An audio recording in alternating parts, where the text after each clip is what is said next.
Okay, today we are making creamy mustard mashed potato. This is one of my favorites that I use for Christmas, and it is a guaranteed people pleaser.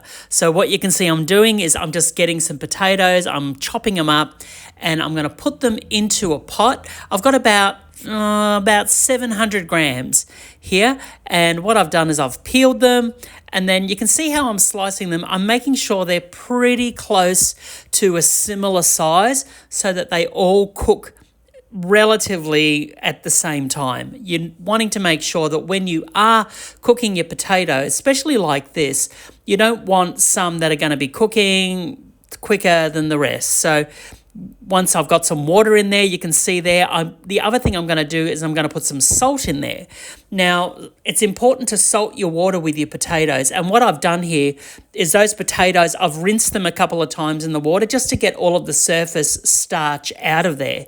It's a good thing to do. And you can see I'm popping a bit of salt in there, and I'm being quite generous with it because, potatoes can take it a fair bit. So just be sure to do that.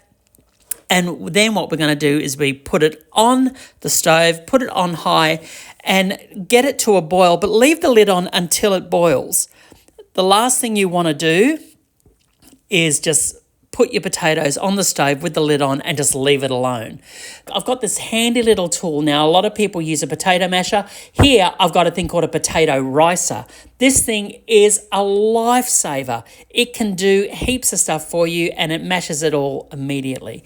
All right, so I've got the potatoes there ready to go, and they're coming to a boil. Remember, once it boils, take the lid off, otherwise your stove will get destroyed. Just be careful of that. All right, let's have a look at these potatoes now. They've been cooking for a bit. They're starting to boil. They're getting to a point where once they start boiling, you've got to leave them there for around about 15 minutes, on a rigorous boil. So once you've done that, you should be good to go, and then you can move on to the next step.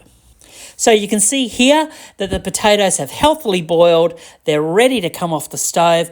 I'm going to put the knife in just to check to make sure that, I can put it all the way through to the center. There's no resistance. They're ready to come off. And I'm going to put them in a colander, and I'm just going to strain them into the sink. Okay, there you go. You don't put any cold water on them, just leave them there, and just leave them there for a little while. You want to make sure that most of the water gets boiled out, otherwise you're going to be mashing water. Who wants to do that? Gross. Okay, so now we've got our potato ricer, we've got our strained potatoes. I'm going to put them back into the pot we used to cook them. Why not? I mean, we don't need to get another pot. And you can see here I'm putting them into the potato ricer.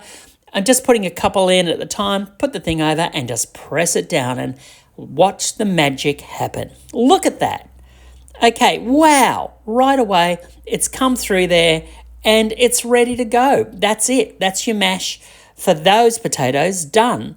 And the great thing about it is that we'll now just grab the rest of the potatoes and do the same thing. There you go. Look at that. It looks so fine. It's great.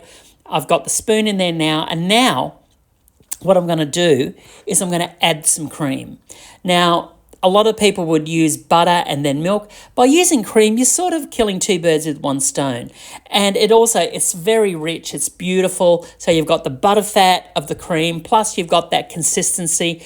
And you can see right away it's starting to look very fluffy, very nice. And I'm just going to continue to pour some cream in there just till I get it to the consistency. Some people like it really, really soupy. Some people like their mashed potato with a little bit more substance and flair. I sort of like mine in the middle. That's what I'm preferring these days. So, once you've got it to a consistency you like, then you can go ahead and get that to how you want it. But the cream is it's a lifesaver, because otherwise you put the butter in and you've got to wait for that to melt a bit, then you've got to add the milk and consistency. And the great thing about mashed potato is it's a blank canvas. You can add so much stuff to it. So at this point now, I'm going to add some hot English mustard. Now, that's a healthy teaspoon, but in all honesty, you can probably add twice as much of that if you want to give it a bit more of a kick. I like this amount because it gives it a soft kick.